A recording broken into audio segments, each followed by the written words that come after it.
નમસ્કાર, તમે જોઈ રહ્યા છો મંતવ્ય ન્યૂઝ અને મારો અવાજ સાથે હું આપની સાથે મહેન્દ્ર.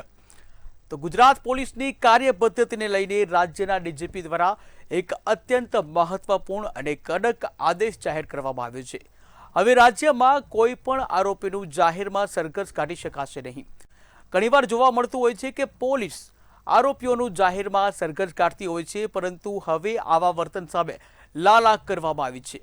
ડીજીપીએ સ્પષ્ટ કર્યું છે કે આરોપી ગમે તેટલા ગંભીર ગુનામાં સંડોવાયેલો હોય તેની સાથે અપમાનજનક વ્યવહાર ન કરી શકાય. માનવ અધિકારોનું ઉલ્લંઘન કરનાર જે પોલીસ કર્મીઓ સામે હવે ખાતાકીય કાર્યવાહીની પણ જોગવાઈ કરવામાં આવી છે. ત્યારે કાયદાના રક્ષક જ કાયદાની મર્યાદામાં રહીને કામ કરે તે હેતુથી આ માર્ગદર્શિકા જાહેર કરાઈ છે. આજે આ જ મુદ્દે જનતાના મંતવ્ય જાણવા છે અને શરૂઆત કરવી છે અમદાવાદથી. તો આવો જાણીએ અમદાવાદની જનતાના મંતવ્યો શું છે. ગુજરાત પોલીસ માટે રાજ્ય ડીજીપીનો મહત્વનો કડક લિખિત આદેશ છે તે કરવામાં આવ્યો છે કે હવે જાહેરમાં આરોપીઓના સરઘસ જે છે તે ના નીકળવા જોઈએ. આપણા સાથે કેટલાક લોકો છે, તેમના સાથે સીધી જ વાત કરીશું. શું નામ છે આપનું? નવીન પંચાલ એડવોકેટ. ગુજરાતની ફોજદારી કોર્ટ, રેવન્યુ કોર્ટ, ઘણી બધી કોર્ટોમાં વકીલાતનો વ્યવસાય કરું છું. હવે આજે ઘણા ન્યૂઝપેપરમાં તથા ચેનલમાં પણ આવી ગયું છે કે હાલના KL and Rao I think discharge ડીજીપીએ એક સૂચના આપી તમામ ગુજરાતના તમામ પોલીસ અધિકારીઓ અને દરેક પોલીસમેનને કે ભાઈ તમે કોઈ પણ આરોપી હોય, જ્યારે ગંભીર ગુનો હોય કે ગમે તે ગુનો હોય એમાં પકડો તમે, તો ઘણી વખત એમને જે સ્પોટ ઉપર બનાવ બન્યો હોય કાં તો જાહેરમાં એમને હાથ કાઢી કે દોરડા બાંધીને લઈ જવાય છે અને એમને ત્યાં આગળ ગુનાનું રિકન્સ્ટ્રક્ટ કરવાનું છે એ રીતે લઈ જાય છે. પણ ત્યાં વખતે અમને ઘણીક વાર પબ્લિકની સામે અમને માફી મગાવે, ઉઠબેસ કરાવે, ઘણીવાર અમને લાકડીથી થોડું સર્વિસ બી કરે છે. હવે આમ જોતાં તો શું છે કે આ જે એવા ગુનેગારો હોય છે કે જેના ડરથી પબ્લિકનો કોઈ માણસ એમની વિરુદ્ધ કોઈ જુબાની આપવા કે સાક્ષી તરીકે રહેવા બી તૈયાર નથી હોતા. પબ્લિકમાં એ લોકોનો એટલો બધો ભય પણ હોય છે. પણ પોલીસનું જે કામ છે રિકન્સ્ટ્રક્ટ કરવાનું, એ એમની તપાસનો એક વિષય બનતો હોય, તપાસનો ભાગ છે. પણ જાહેરમાં મારવું અને પબ્લિક સામે એમના ઘણી વખતે ઘણા બધા દંડા મારી હોય છે કે લોકોનો પગ ફ્રેક્ચર થયા એવા બી હોય છે. અને ઘણી વખતે આ આરોપી હવે એક્ટિંગ કરતાં બી નીકળતા પોલીસ સ્ટેશનથી કે જ્યાં લંગડાટ બહુ મારે એવા એવું બી બનતું હોય છે. પણ આ બધામાં શું છે કે આજે માનવ અધિકાર એવું કહે છે કે ભાઈ તમારે આરોપી છે ગુનેગાર, એને જ્યારે કોર્ટમાં એને પર સજા સાબિત થાય, સજા કરી ગુનો સાબિત થાય અને જો જેલમાં મોકલીએ તે ગુનેગાર બન્યો. પણ આરોપી જે જ્યાં સુધી આરોપ છે પુરવાર ના થાય ત્યાં સુધી ગુનેગાર નથી. અને બીજી વસ્તુ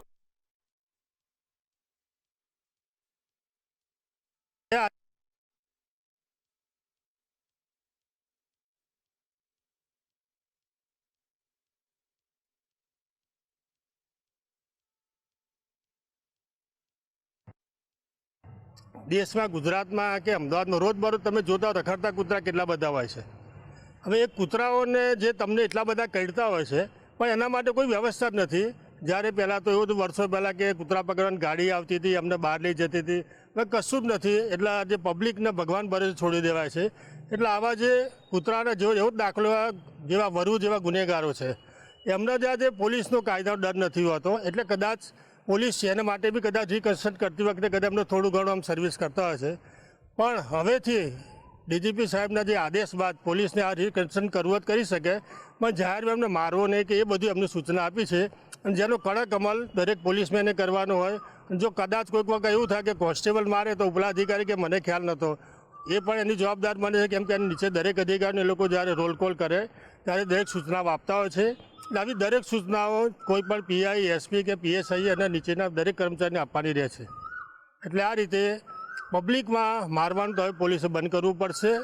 એમણે એમની તપાસ કરવી હોય કે જે રીતે એનો થર્ડ ડિગ્રી કરતો હોય એમના જે તે પરિસ્થિતિમાં કે જે તે હમણાં બંધ કમરામાં કે ત્યાં કરવું જોઈએ, જાહેરમાં ના કરાય.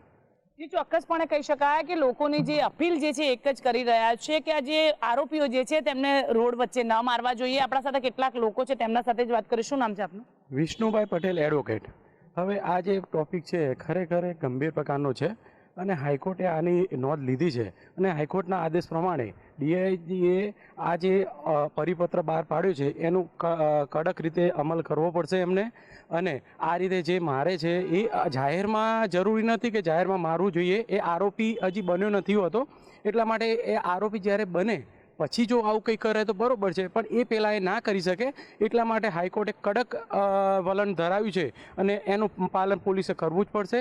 અને દરેક આરોપી હોય કે માણસ હોય એને એક માનવ અધિકાર હોય છે અને એ અધિકાર ઉપર એમને આ પ્રમાણેનું વર્તન ના થવું જોઈએ. એ માટે ખાસ સૂચના જે આપી છે એનું પાલન થવું જોઈએ. ચોક્કસપણે કહી શકાય કે જે રીતે આપણે જોયું કે પાલન જે છે તે હવે પોલીસને કરવું જ પડશે અને આરોપીને આવી રીતે જાહેરમાં તેઓ નહીં મારી શકે, કારણ કે ડીજીપીનો જે આદેશ છે તેને પાલન જે છે તે કરવું પડશે. આપણા સાથે બીજા એક ભાઈ છે, વાત કરીશું. શું નામ છે આપનું? દર્શન પંચાલ એડવોકેટ. હું એ કહું છું કે આ દરેક માણસને ભારતીય બંધારણે દરેક વ્યક્તિને એક સંપૂર્ણ અધિકારો આપેલા છે. તે મુજબ શું છે કે તમે તમારો બંધારણીય અધિકાર છે કે તમે કોર્ટમાં જાઓ, તમે આરોપી સાબિત થાઓ, પછી તમે ગુનેગાર બનો છો. તમે આજકાલ કોઈ એફઆઈઆર કરે અને કોઈ આમ બહુ મોટા એક સોસાયટીમાં એક ગુનો થયો હતો, એક સોસાયટીમાં 25-30 જણાનું ટોળું જઈને તોડફોડ કરી અને એ બધાના પોલીસ વડે જાહેરમાં ફટકાર્યા. આમ એક રીતે તો જોઈએ ને, આ વસ્તુ બી સારી છે કે પોલીસનો બી ડર રહે. પણ હાલ પણ બીજી વસ્તુ એ છે કે ભારતના બંધારણ મુજબ પેલા લોકોને જે હક મળવા જોઈએ આરોપીઓને એ હક મળતા નથી ને લોકોને આમ એવું લાગે છે કે આપણે ગુનેગાર સાબિત થઈ ગયા. આપણા મુંબઈમાં બોમ્બ બ્લાસ્ટ થયો તેમાં જે આરોપી પકડાયો હતો એના માટે બી પૂરી ટ્રાયલ ચાલી હતી, પછી એનો પર ગુનો સિદ્ધ થયો હતો. એટલે હાલ તો જ્યાં સુધી પોલીસ કબજામાં હોય ત્યાં સુધી આરોપી ગુનેગાર સાબિત થતો નથી. એ મુજબ ચોક્કસપણે કહી શકાય જે રીતે ડીજીપીના આદેશ બાદ હાલ તો તમામ અપીલો જે છે તે કરી રહ્યા છે લોકો. અને આપણા સાથે એક બેન છે, તેમના સાથે જ વાત કરીશું. શું નામ છે બેન? શીતલબેન પટેલ. શીતલબેન, શું કહેશો જે રીતે ડીજીપીનો આદેશ બહાર પડ્યો છે, ગુનેગારોને જાહેરમાં સરઘસ નહીં કાઢે, તેને લઈને આપનું શું કહેવું છે? એને લઈને મારું એવું કહેવું છે કે જ્યાં સુધી આરોપી ગુનેગાર સાબિત ના થઈ શકે ત્યાં સુધી એ રીતે પોલીસે વર્તન કરવું ના જોઈએ. ઘણી વખત એવું જોવામાં આવે છે કે નાના એવા ગુનામાં પોલીસ આરોપીને ગોંધી રાખતી હોય છે અને એવો કોઈ ગુનો હોતો નથી, તો પણ આરોપીને 24 કલાક અંદર મારવામાં આવે છે. ખરેખર આ ખોટી વસ્તુ છે. તો આરોપીને પોતાની પણ સ્વતંત્રતા હોય અને એને બંધારણ મુજબ એને હક મળવા જોઈએ, જે ખરેખર આ આદેશ સારો છે. ચોક્કસપણે કહી શકાય કે હાલ તો જે લોકો કહી રહ્યા છે કે આદેશ છે બહુ સારો છે. આપણા સાથે બીજા બી એક બેન છે, તેમના સાથે વાત કરીશું. નામ છે આપનું? મારું નામ છે તૃપ્તિ રાઠોડ. હું એડવોકેટ છું અને મારું એવું કહેવું છે કે ડીજીપીએ જે આદેશ કર્યો છે એ કોન્સ્ટિટ્યુશન લો પ્રમાણે પણ બહુ જ વ્યાજબી છે અને આનું ચોક્કસ પાલન થવું જોઈએ. જે ચોક્કસપણે કહી શકાય કે જે રીતે આપણે લોકો સાથે વાત કરી, લોકોએ જણાવ્યું કે ચોક્કસ પાલન જે છે તેનું થવું જોઈએ અને પોલીસને પણ આ અપીલ જે છે તે માનવી જ પડશે. કેમેરામેન રશ્મિન સાથે સુમન ઠાકોર, મંતવ્ય ન્યૂઝ, અમદાવાદ. ત્યારે આ જ મુદ્દે સુરતની જનતાના મંતવ્ય શું છે, આવો જોઈએ. કોઈ પણ ગુનામાં પકડાયેલા આરોપીને પોલીસ દ્વારા વરઘોડા કાઢવામાં આવતો હતો. ખાસ કરીને જ્યારે વરઘોડા કાઢે ત્યારે જાહેરમાં માફી મંગાવતો હતું ને હાથ જોડીને લોકો જોડે માફી માંગતો હતો. હવે એ લઈને ડીજીપીનો ઓર્ડર આવ્યો છે કે કોઈ પણ આરોપીઓ તમે જાહેરમાં એને જલીલ નહીં કરી શકો અને વરઘોડા નહીં કાઢી શકો. એ લઈને આપણી જોડે વકીલ છે, એમની જોડે વાત કરશું.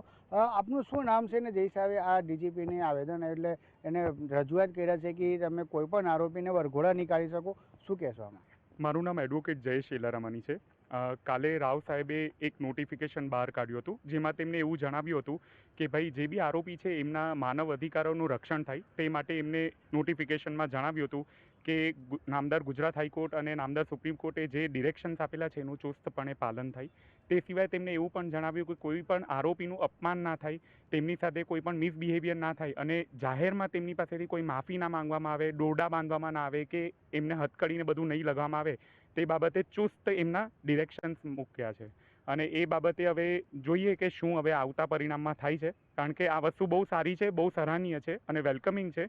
જો કે માણસ જ છે જે આરોપી છે તે પણ, તો એવા સંજોગોમાં એના પણ માનવ અધિકારનું રક્ષણ થવું જોઈએ. ખાસ કરીને એક વાત આવી છે કે ડીજીપી એમ પણ કીધું છે જે અધિકારી નહીં માનતા હોય એની સામે કડક કાર્યવાહી પણ કરવા આવશે. એને ઉચ્ચ અધિકારીને એવું પણ એને એટલે ધ્યાન દોરવામાં આવ્યું છે કે જે અધિકારી નહીં માને એને કડક સજા કરવામાં આવશે. તે કેવી રીતે જોવો છો? પર્ટિક્યુલર જે નોટિફિકેશન છે એનું છેલ્લું પેરા જે છે તે કમ્પ્લીટલી આ જ વસ્તુની વાત કરે છે કે જો કદાચ કોઈ પણ સીપી છે કે એસપી છે કે એએસપી છે એમના પર્ટિક્યુલર ઝોનની અંદર જો કોઈ પણ પોલીસવાળા હોય કે ઇન્વેસ્ટિગેટિંગ ઓફિસર્સ હોય, જો તેઓ આવી રીતની કોઈ પણ વસ્તુઓ કરશે તો તેમની ઉપર બહુ સ્ટ્રિક્ટ એક્શન્સ લેવામાં આવશે, જે પણ બહુ વેલકમિંગ છે. કારણ કે આવી રીતે જો એક્શન્સ લેવામાં નહીં આવે તો લોકો ખુલ્લા હાથે આરોપીઓને જે એમને ટ્રાયલ ચાલ્યા પછી જો કદાચ પનિશમેન્ટ મળવાની હોય તો એને પહેલાંથી પનિશમેન્ટ આપવાનું જે કામ કરે છે એ અટકી શકે. બીજા એક બેન છે, એમની જોડે વાત કરશું. આપનું શું નામ છે ને જે હિસાબે ડીજીપીને ઓર્ડર છે કે તમે કોઈ પણ આરોપીને જાહેરમાં વરઘોડા નહીં કાઢી શકો અને જાહેરમાં જલીલ નહીં કરી શકો, કેવી રીતે જોવો છો? મારું નામ એડવોકેટ અપૂર્વા ભગવાગર છે.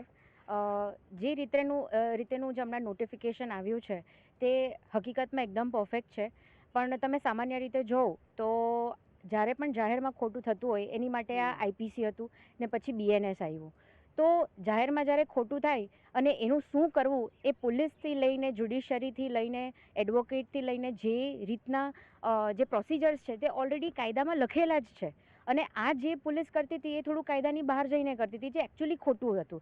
તમે જો પહેલાંના કેસીસ જો તો તમને હકીકતમાં ખબર નહીં હોય કે કયા આરોપી શું કરીને ગયા, ખાલી તમને એટલું જ ખબર હોય કે ભાઈ ન્યાય મળ્યો છે કે નથી મળ્યો. અને એ જ વસ્તુ સમાજમાં આપણે બહાર પાડવાની હોય છે કે વ્યક્તિને ન્યાય મળવો જોઈએ. કોણે શું કર્યું એ ફિલહાલ આપણો વિષય નથી. આ એડવોકેટ હતા યુવાઓ જે એમને કેવું છે કે ખાસ કરીને જે વરઘોડા કાઢવામાં આવતું હતું એ એક અલગ બે ફલો છે, કેમ કે જે ખોખાત આરોપીઓ છે જે મહોલ્લામાં કે સોસાયટીમાં ડર બનાવતા એને કાઢવાનું જરૂર પણ હતું. અને ખાસ કરીને જે સામાન્ય માણસ છે જે ગુના કર્યો નથી એના ઉપર કેસ થઈ ગયું છે, ખોટો પણ કેસ થઈ શકે કે ટ્રાયલ ચાલતું એને જે વરઘોડા કાઢવામાં આવે તદ્દન ખોટું હતું. ના જે પરિપત્ર છે એ આવકારવા જેવું છે. કેમેરા પર્સન શોએબ શેખ સાથે દીપક રાય, મંતવ્ય ન્યૂઝ, સુરત. ત્યારે આ જ મુદ્દે રાજકોટની જનતાના મંતવ્ય શું છે આવો જોઈએ. પોલીસ માટે ગુજરાતના ડીજીપી દ્વારા જે નવો આદેશ છે આપવામાં આવ્યું છે તેને જ લઈને નાગરિકોનું શું માનવું છે આપણે જાણીશું. આપણી સાથે રાજકોટથી નાગરિકો જોડાણા છે, એમની સાથે જ વાત કરીશું. તેઓ શું કહી રહ્યા છે આ મામલે, શું નામ અને શું કહેશો? ખાસ તો જે રીતના આદેશ છે તે આપવામાં આવ્યું છે ડીજીપી દ્વારા, આ આદેશને કઈ રીતે જોવે છે નાગરિકો? મારું નામ વિનય કારિયા છે, રાજકોટનો હું રહેવાસી છું. તાજેતરમાં જે ડીજીપી સાહેબે જાહેરનામું બહાર પાડ્યું છે કે આરોપીઓના સરઘસ ન કાઢવા કે પછી આરોપીઓને જાહેરમાં સજા ન દેવી, તો એના માટે મારું એવું માનવું છે, મારું પોતાનું મંતવ્ય એવો છે કે જો પોલીસ કડક કાર્યવાહી નહીં કરે, જો આવી રીતે જાહેરમાં સરઘસ નહીં કાઢે તો એનાથી આરોપીઓનો જે ખોફ છે પ્રજામાં એ એમનામ રહેશે. પ્રજામાં ઘણા બધા જે પીડિત લોકો હોય છે એ લોકો આરોપીઓથી ડરતા હોય છે, આરોપીઓની સામે બોલતા, એની સામે પ્રતિક્રિયા દેતા ડરતા હોય છે. તો સરઘસ કાઢવાથી એમનો ડર ઓછો થાય છે અને પોલીસ ઉપર લોકોનો વિશ્વાસ વધે છે. તો જે પોલીસ અત્યાર સુધી કાર્યવાહી કરતી આવી છે એ પ્રમાણે થતી રહેવી જોઈએ. ઉપરાંત આપણા ડેપ્યુટી ચીફ મિનિસ્ટર હર્ષભાઈ સંઘવીએ પણ પહેલાં એવું એમની પ્રતિક્રિયા આપેલી હતી કે સરઘસ કાઢવા જ જોઈએ. જે આરોપી જે છે એને સજા મળવી જ જોઈએ, જાહેરમાં મળવી જોઈએ, જેથી કરીને એનો ખોફ જે છે પ્રજામાં ઘટે અને પોલીસ ઉપર લોકોનો વિશ્વાસ અને શ્રદ્ધા વધે. તમે શું કહેશો? શું નામ તમારું? મારું નામ લલિત ગોયલ છે, હું રાજકોટનો રહેવાસી છું. અત્યારે જે તાજેતરમાં ડીજીપી સાહેબે જે આવેદન આપ્યું છે કે ભાઈ આરોપીઓને જાહેરમાં એનું કાઢવું નહીં કે ભાઈ વરઘોડો, તો એના માટે એવું કહેવાનું છે મારું મંતવ્ય કે ભાઈ જાહેરમાં જે કાઢે છે વરઘોડો તો એનાથી બીજા લોકો જોવે છે તો જે ક્રાઇમ કરતાં બીવે છે કે ભાઈ ક્રાઇમ કરશું તો પોલીસ આ કાર્યવાહી કરશે. પણ આનાથી જે આવારા તત્વોમાં ખોફનો માહોલ ઓછો થઈ જશે અને જેથી ક્રાઇમ રેટ વધવાની શક્યતા છે. તો જે પોલીસ અત્યારે કરતી હતી કે ભાઈ જાહેરમાં જે કોઈ ક્રાઇમ કરે તો એના એરિયામાં જઈને કે ભાઈ કોઈ મોટા ગુંડા છે તો એના એરિયામાં જઈને એનું સરઘસ કાઢવું, તો એ બહુ સારું એક કાર્ય હતું અને તે થવું જોઈએ. તમે શું કહેશો પરેશભાઈ? ખાસ તો અત્યારે જે રીતના આદેશ આપવામાં આવ્યું છે, આદેશને કઈ રીતે લોકો જોવે છે? હું પરેશ રૂપારેલિયા, રાજકોટ. જનરલી લોકો માનવ અધિકારની વાતને લઈને આ વાતને કહે છે કે એનું સરઘસ ન કાઢવું. હવે પહેલાં તો આપણે માનવ અને રાક્ષસ વચ્ચેનો ભેદ પહેલાં તો કરવો પડશે. પોલીસ અધિકારી હોય કે હાઈકોર્ટ હોય, એને માનવ અને રાક્ષસ વચ્ચે શું ભેદ છે, માનવ છે કે નહીં, પહેલાં તો એ માનવની વ્યાખ્યામાં આવે છે કે નહીં. એમ માનવ અધિકાર તમે કહો છો, પણ માનવ અધિકારની વ્યાખ્યામાં એ સમય છે. એ માનવ અધિકારમાં આવતા હોય તો એ ગુનાહિત પ્રવૃત્તિ જ ન કરતા હોય ને બીજા લોકોને કનડગત જ ન કરતા હોય અને બીજા લોકોના દબાવમાં ન રાખતા હોય. જો માનવ ભાવના એનામાં હોય તો માનવ અધિકારની વ્યાખ્યામાં આવા લોકોને બાદ કરી અને પછી આ વ્યાખ્યાઓ આપણે આગળ વધારીએ તો એ વધારે સારું રહેશે. અને લોકો જે દબાયેલા છે, પીડિત લોકો છે, જે આ લોકો બધાથી અત્યંત બીવે છે, એને બીક કાઢવા માટે પોલીસ પ્રશાસન એના વરઘોડા કાઢે એ જ એકદમ અનુકૂળ છે અને એકદમ સારી વાત છે. એના હિસાબથી લોકોમાં એક પોલીસ પ્રત્યેનો ભાવ, આદર ભાવ એક આવે છે અને જે કાંઈ બીક છે કોઈ પણ ગુનેગારો પ્રત્યેની એ બીક ઓછી થઈ છે. શું અત્યારે જે રીતના જે આદેશ આવ્યો છે, આદેશને કઈ રીતે તમે જોવો છો? કારણ કે લાંબા સમયથી તમે પણ સમાજ સેવા સાથે સંકળાયેલા છો. મારું નામ પંકજ તાવિયા છે, રાજકોટની જન્મભૂમિ છે. કે જે આ ડીજીપી સાહેબે જે આ નિયમ બહાર પાડ્યો છે કે કોઈ આરોપીના વરઘોડા ન કાઢવા, કોઈને જાહેરમાં મારવા નહીં, પણ આ એક લુખ્ખા ગુંડા તત્વોનું એક મોટામાં મોટું સામ્રાજ્ય હતું. એનાથી પોલીસનો ડર એટલો બધો હતો એ લોકોને, એ બધો નીકળી જશે. અને પોલીસ જે અત્યારે કામ બતાડે છે એ બહુ પબ્લિક માટે બહુ સારું દેખાડે છે અને પબ્લિકને પોલીસ ઉપર બહુ અતિશય વિશ્વાસ બેઠો છે. કે અત્યારે જે આ લોકોનો ખોફ હતો એ બધો લગભગ 90થી 95% નીકળી ગયો છે. લુખ્ખા, આવારા, જ્યાં જાહેરમાં કોઈ પણને મારી લેવા, છરીયું મારી દેવી, કે આવા લોકોનું તમે સરઘસ ન કાઢો અને જાહેરમાં ન મારો તો પબ્લિકને પોલીસ ઉપર બહુ વિશ્વાસ બેસી ગયો હતો કે ના, પોલીસ છે ને પબ્લિક માટેનું કામ સારું કરે છે અને એ નિયમ છે એ ચાલુ જ રાખવો જોઈએ સરકારને. તમે શું કહેશો? ખાસ તો આ પ્રકારનું જે આદેશ છે જે ડીજીપી દ્વારા જાહેર કરાયેલો છે, શું કહેશો?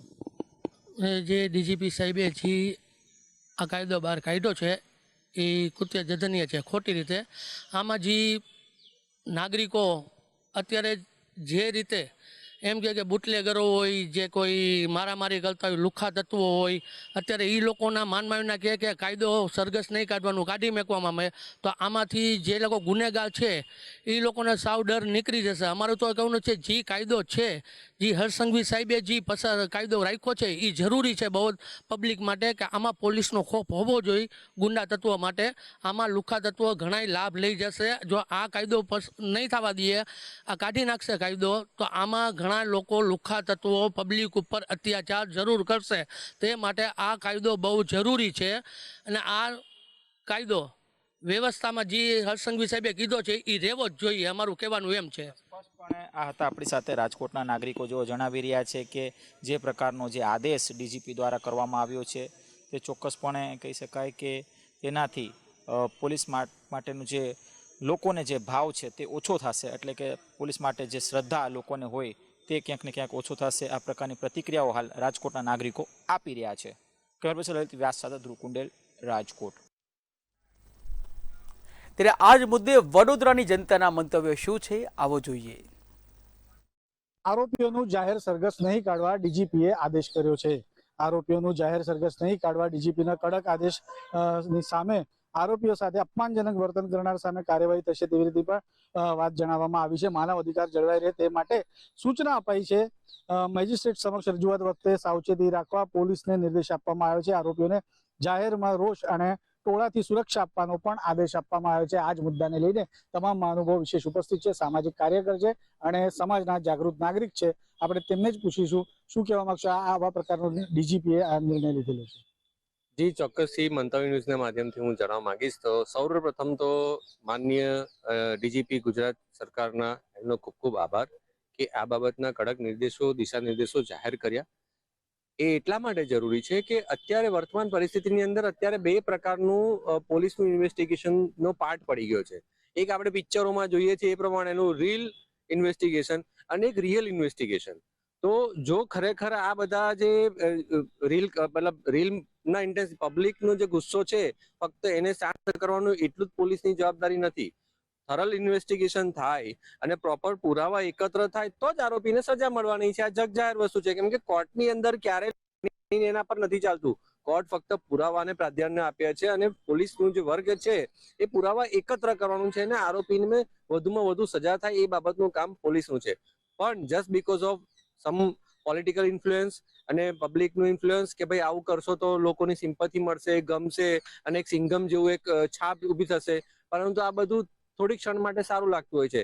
એવા કેટલા કેસમાં જે સરઘસો નીકળ્યા છે, એવા કેટલા સરઘસ વાળા વ્યક્તિઓને કેટલી સજા થઈ આજ દિન સુધી બધા માહિતગાર છે, કોઈ સજા થઈ નથી. એનાથી વિપરીત જ્યારે પોલીસ કાયદાથી ઉપર રહીને આવા જે કૃત્ય કરે છે, ત્યારે એવા ઘણા કિસ્સામાં હાલમાં જ આપણે જોયું તો સુપ્રીમ કોર્ટે એક કેસની અંદર ઘણા બધા અધિકારીઓને ફાંસીની સજા સુધી પણ સંભળાવી દીધું. આપણે વડોદરાની જ વાત કરીએ તો ફતેહગંજમાં જે શેખ બાબુનું જે ગાયબ થઈ ગયા હતા, આ બધું થયું હતું, તો આ બધું કરતા તો કરાઈ જાય છે, પણ છેલ્લે પછી ભોગવવાનું પોલીસને જ આવે છે, ત્યારે કોઈ નેતા વચમાં આવતા નથી.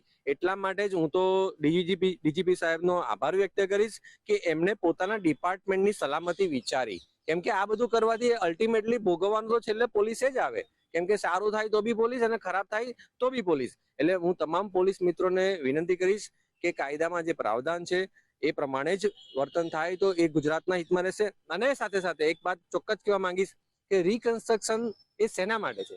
રિકન્સ્ટ્રક્શન ઇઝ ફોર ધેટ કે જે એવિડન્સ છે એને કલેક્ટ, વધુમાં વધુ પુરાવા એકત્ર થાય. હવે જ્યારે રિકન્સ્ટ્રક્શન નીકળે છે ત્યારે આરોપીને આમ દોરડા બાંધીને લઈ જવાના, પબ્લિક હોહા કરે ને ચીચિયારો બોલાવે, એમાં બધા પુરાવાનો, મોટા ભાગના પુરાવાનો નાશ થતો હોય છે. એ નાશ ના થાય, પુરાવા વધુમાં વધુ એકત્ર થાય અને આરોપી કોઈ પણ હોય, કોઈ પણ ગુનાનો આરોપી હોય, એને વધુમાં વધુ સજા મળે. એના માટે આ જે દિશા નિર્દેશ આપ્યા એ ખરેખર હિતમાં છે. ખરેખર હિતમાં છે તેવી રીતની વાત છે. રીલ અને રિયલ લાઈફની તમને વાત કરી, આપણું શું મંતવ્ય? કારણ કે ખાસ કરીને પ્રજાની પણ એવી પ્રજા પણ અપેક્ષા રાખતી હોય છે પોલીસ પાસેથી, કારણ કે જે પ્રમાણે ગુનાને આચરવામાં આવતા હોય છે ને એની દાદાગીરીને ડામવા માટે પોલીસ ખાસ કરીને આવી રીતનું એ સરઘસ કરતી હોય છે, જેથી પ્રજાને પણ એવું આશ્વાસન મળે કે પોલીસ પ્રજાનું મિત્ર છે. આપણું શું મંતવ્ય? 100% એવું કહી શકાય કે ડીજીપી સાહેબનો જે નિર્દેશો છે એમના, એ આવકારદાયક છે, એમાં કોઈ બે મત હોઈ ના શકે. પણ એનામાં હું એવું કહીશ કે પોલીસે પોતાની છાપ એવી ઊભી કરવી જોઈએ કે જનતાને એટલો વિશ્વાસ હોય કે પોલીસ કોઈ પણ પ્રકારે કોઈ પણ ગુનો ચલાવી નહીં લે. ત્યારે જનતા આ પ્રકારના અપેક્ષાઓ ન રાખે, કેમ તો એમને ખબર હોય કે પોલીસ જે કંઈ કરશે એ યોગ્ય જ કરશે, કાયદાકીય રીતે કરશે, અને જો આરોપી એ ગુનેગાર હશે તો એને સજા મળશે જ. પણ અત્યારે પોલીસની છાપ એવી થઈ ગઈ છે, વડોદરા શહેરની કે ગુજરાતની વાત કરો તો દારૂની પરિસ્થિતિ કે બીજા બધા ગુનાઓની, બળાત્કાર જેવા, દારૂ તો ઠીક છે, બળાત્કાર જેવા ગુનાઓ પણ ઘણા બધા વધી ગયા છે. એનામાં પણ સજા મળવાનો જે રેટ છે એ પણ તપાસવો જોઈએ. 10-10, 15-15 વર્ષ સુધી કેટલાક કેસોમાં આરોપીની મૃત્યુ પણ થઈ જાય છે અને તેમ છતાં એના ચુકાદા આવતા નથી. એટલે કોર્ટ, પોલીસ, આ તમામ લોકોએ વિચારવું જોઈએ કે પબ્લિકની વચ્ચે જે અવિશ્વાસ ઉભો થયો છે એ અવિશ્વાસ ઘટાડવાની જરૂર છે, અવિશ્વાસ હટાવવાની જરૂર છે. પણ એક વાત એનામાં હું એ ખાસ કહીશ કે જો પોલીસે આ પ્રકારના, તમારે જો બતાડું એડવર્ટાઇઝમેન્ટ કરવું પડતું હોય તો તમે પોલીસ છો, તમારે તમારું બ્રાન્ડિંગ કરવાની કોઈ જરૂર નથી. લોકોને ખબર જ છે પોલીસના અધિકારો શું છે ને પોલીસની ફરજ શું છે, એટલે તમારે બ્રાન્ડિંગ કરવાની જરૂર નથી. લોકો પોલીસ પ્રત્યે સન્માનની લાગણી ધરાવે છે. ચોક્કસથી. એટલે આરોપીનો જાહેરમાં સરઘસ ન કાઢવા માટે ડીજીપીએ જે સૂચન કર્યું છે તેને લઈને વડોદરાના જે મહાનુભાવ છે તેમને આ બિરદાવ્યું છે. કેમેરામેન કેતન શિંદે સાથે સત્ય નિવાસકર, મંતવ્યની જોડે. ત્યારે આ જ મુદ્દે ભાવનગરની જનતાના મંતવ્ય શું છે, આવો જોઈએ. ગુજરાત પોલીસ દ્વારા એક કડક કાયદો છે તે આદેશ કરવામાં આવ્યો છે. હાલ જો વાત કરવામાં આવે તો પોલીસ દ્વારા કોઈ સર્કસ કે પછી અન્ય કોઈ આરોપી હોય તેઓ ગમે એવો ગંભીર ગુનો કર્યો હોય તેમ છતાં પણ એનું સર્કસ કે કાઢવામાં ન આવે તેવો એક આદેશ કરવામાં આવી રહ્યો છે. આપણી સાથે એડવોકેટ છે તે જોડાઈ ચૂક્યા છે. આપણે સીધું જ તેમને પૂછશું. પહેલા આપનું નામ? કલ્પેશ મણિયાર, એડવોકેટ. કલ્પેશભાઈ, વાત કરવામાં આવે તો અત્યારે ગુજરાત પોલીસમાં આઈજી સાહેબ દ્વારા એક કડક સંદેશ આપવામાં આવ્યો છે, તેને લઈને તમે શું કહેશો? ખાસ તો કે સરકાર રહીને જાગી ખરી કે જ્યારે કોઈ સામાન્ય બાબતમાં પણ કંઈ થયું હોય, હજી કાંઈ એનું ગુનેગાર સાબિત ન થઈ ગયો હોય, પોલીસને પોતાની વાહ કરવા ને સરકારને પોતાની વાહ કરવા, હર્ષ સંઘવીને પોતાની વાહ કરવા, એને રોડ ઉપર ગુનેગારની જેમ લઈ અને નીકળે અને ખાંચે ઊભા રાખે અને જાહેરમાં મારે. નો ડાઉટ કોઈ એવો ગુનો કર્યો હોય, કોઈ બેન દીકરીની છેડતી કરી હોય અને કદાચ કર્યું હોય તો પણ બાબત સારી કહેવાય. જ્યારે સામાન્ય એક અમરેલીની દીકરીનું પણ આવી રીતે જ કાઢ્યું ત્યારે સરકારને ન ખબર પડી કે આ ન કરાય. આ સરકાર જ્યારે ભીષમાં આવી અને ઓલું થયું છે ત્યારે સરકાર આવા પરિપત્ર કરે, પણ આ પરિપત્રનો અમલ થશે ખરી? લોકો દ્વારા કહેવામાં આવી રહ્યું છે કે શું આ પરિપત્રનો કરવામાં આવ્યો છે તેનો અમલ થશે ખરી? હજુ પણ આપણી સાથે એડવોકેટ જોડાઈ ચૂક્યા છે, આપણે એમને પણ પૂછશું. આ બાબતે જે પરિપત્ર બહાર પાડવામાં આવ્યો છે તે બાબતે તમારું શું માનવું છે? વરઘોડો તો નીકળશે જ તેવી ગુલબાંગો પુકારતા ગૃહમંત્રીને અત્યારે થૂકેલું ચાટવાનો સમય આવ્યો છે. વરઘોડો કાઢવો તેવી કાયદામાં કોઈ જોગવાઈ જ નથી. રિકન્સ્ટ્રક્શનનું નામ આપે છે આ લોકો. રિકન્સ્ટ્રક્શનની કાયદામાં જોગવાઈ છે, પણ એ જે પ્રકારે કરવું જોઈએ એ પ્રકારે કરવામાં આવતું નથી. હાઈકોર્ટમાં આ બધી ઘણી બધી પિટિશનો થઈ છે, હાલમાં પણ પેન્ડિંગ છે. ત્યારે થોડા મહિના પહેલા જ હાઈકોર્ટમાં જે પિટિશન થયેલી એ પિટિશનમાં જે જવાબ આપવો પડે એ જવાબના ભાગરૂપે હાઈકોર્ટે જે કડક વલણ અપનાવ્યું એના ભાગરૂપે રાજ્ય સરકારે આ પરિપત્ર કર્યો છે. સરકાર માત્ર વાતો કરે છે. ગૃહમંત્રી કહે છે કે આખી રાત ગરબા રમજો, પણ આખી રાત ગરબા રમવાનો ક્યારેય પરિપત્ર થયો નથી. આ સરકારે જ 12 વાગ્યા સુધીનો કર્યો છે. એટલે બોલવું અને કરવું એ આ સરકાર માટે જુદી વાત છે. આશા રાખીએ કે આ પરિપત્ર જે કરવામાં આવ્યો છે એ કાયદાની મર્યાદામાં રહીને કરવામાં આવ્યો છે, પણ શું આનો અમલ થશે કે કેમ એ એક પ્રશ્નાર્થ છે. હજુ સુધી લોકોમાં એ જ પ્રશ્નાર્થ છે કે આ જે પરિપત્ર જાહેર કરવામાં આવ્યો છે તેમાં અમલવારી થશે કે કેમ. હજુ પણ આપણી સાથે જોડાઈ ચૂક્યા છે, આપણે એમને પણ પૂછશું. વાત કરવામાં આવે તો જે પ્રમાણે અત્યારે આઈજી સાહેબે જે નિર્ણય લીધો છે તે નિર્ણય કેવો અને કેટલો સીધો નીવડશે, તમને શું લાગે છે? આજે અત્યારે પરિપત્ર બહાર પાડવામાં આવ્યો છે એ બદલ તો આઈજી સાહેબનો ખૂબ ખૂબ આભાર કે સૌ પ્રથમ પહેલી વખત આજ એવું લાગ્યું છે કે જે કાયદો છે એને અનુસંધાને પોલીસોએ ચાલવાનું એવું અત્યારે પહેલી વખત લાગી રહ્યું છે. એનું કારણ એક જ હતું કે હજી સુધી કોર્ટે કોઈ ચુકાદો ન આપ્યો હોય, કોઈ નિર્ણય ન કર્યો હોય, એ પહેલા એના વરઘોડા કાઢી નાખતા, એ પહેલા એનું સરઘસ કાઢી નાખતા. એટલે લોકોમાં જે આરોપી હતા એનામાં ઉલટાનો લોકોમાં ભય બેસતો, એની પોતાની આબરૂ જતી, એની પોતાની જે કહેવાય ને કે આપણે લાજ મર્યાદા હતી એ વહી જતી હતી. એટલે ક્રાઇમનો રેટ જ એના હિસાબે વધતો હતો. કારણ કે અત્યારે મૂવીની અંદર જે લોકોને મૂવી જોવામાં આવે છે એમાં દરેક લોકો પોતાની રીતે ખલનાયક જ સમજતા હતા. એટલે જ્યારે આરોપીઓનું જ્યારે રિકન્સ્ટ્રક્શન ના નામે વરઘોડો કાઢવાની વાત કરતા હતા, પણ એ વરઘોડો નહોતો, એ ખલનાયક સ્ટાઇલની જેમ એને બહાર લઈ જવામાં આવતા હતા. હકીકતમાં રિકન્સ્ટ્રક્શન એટલે શું કે જે ગુનાની અંદર ફરિયાદ પક્ષમાં આરોપી ફરિયાદી પાસે પોલીસ પાસે કોઈ પુરાવા ન હોય એવા ગુના માટે પુરવાર કરવા માટે પુરાવા લેવા જવાનો હોય, જેમ કે ખૂન છે, ચોરી છે, લૂંટ છે, બલાત્કાર છે, આવામાં એવિડન્સ મળવા મુશ્કેલ બનતા હોય એટલે લઈ જવાના રિકન્સ્ટ્રક્શન હોય. જ્યારે સામાન્ય બોલાચાલી કરી હોય, છરીયું મારી હોય, 323-24 કરી હોય, એવામાં રિકન્સ્ટ્રક્શનની જરૂરી નથી હોતું. એનું કારણ એક જ છે કે જેમાં ફરિયાદી પોતે વિટનેસ ગણાય છે, ફરિયાદી સાક્ષી હોય છે, બીજા કોઈ સાક્ષી હોય છે, ઓલામાં કોઈ સાક્ષી નહોતા હોતા, એટલે એનું રિકન્સ્ટ્રક્શન કરવાનું હોય છે. જ્યારે કાયદાનો દુરુપયોગ અત્યાર સુધી પોલીસ કરતી હતી અને એના હિસાબે જે વ્હાઇટ કોલરના લોકોને બીવડાવીને તોડ પાણી કરેલા છે. એટલે આઈજી સાહેબનો આ જે પરિપત્ર છે ખૂબ જ આવકાર્ય છે અને આશા રાખીએ છીએ કે આઈજી સાહેબે બહાર પાડેલો આ પરિપત્ર ખૂબ જ સારો નીવડે તો પબ્લિકમાં જાગૃતતા આવશે, કાયદાનું લોકોને ખ્યાલ આવશે, બંધારણ શું છે એનો પણ ખ્યાલ આવશે, બંધારણનો અમલ પણ થશે અને લોકોને ન્યાયતંત્ર ઉપર જે ભરોસો છે એ ન્યાયતંત્રનો ભરોસો કોઈ દી તૂટશે નહીં. તો આ હતા લોકોના મંતવ્યો. લોકો દ્વારા જણાવવામાં આવી રહ્યું છે કે પોલીસ તંત્રએ જે અત્યારે હાલ આ પરિપત્ર બહાર પાડ્યો છે તેને લઈને અમલવારી થશે કે કેમ તે આવનારા સમયમાં જોવું રહ્યું. હિરેન માંડલિયા, મંતવ્ય ન્યૂઝ, ભાવનગર.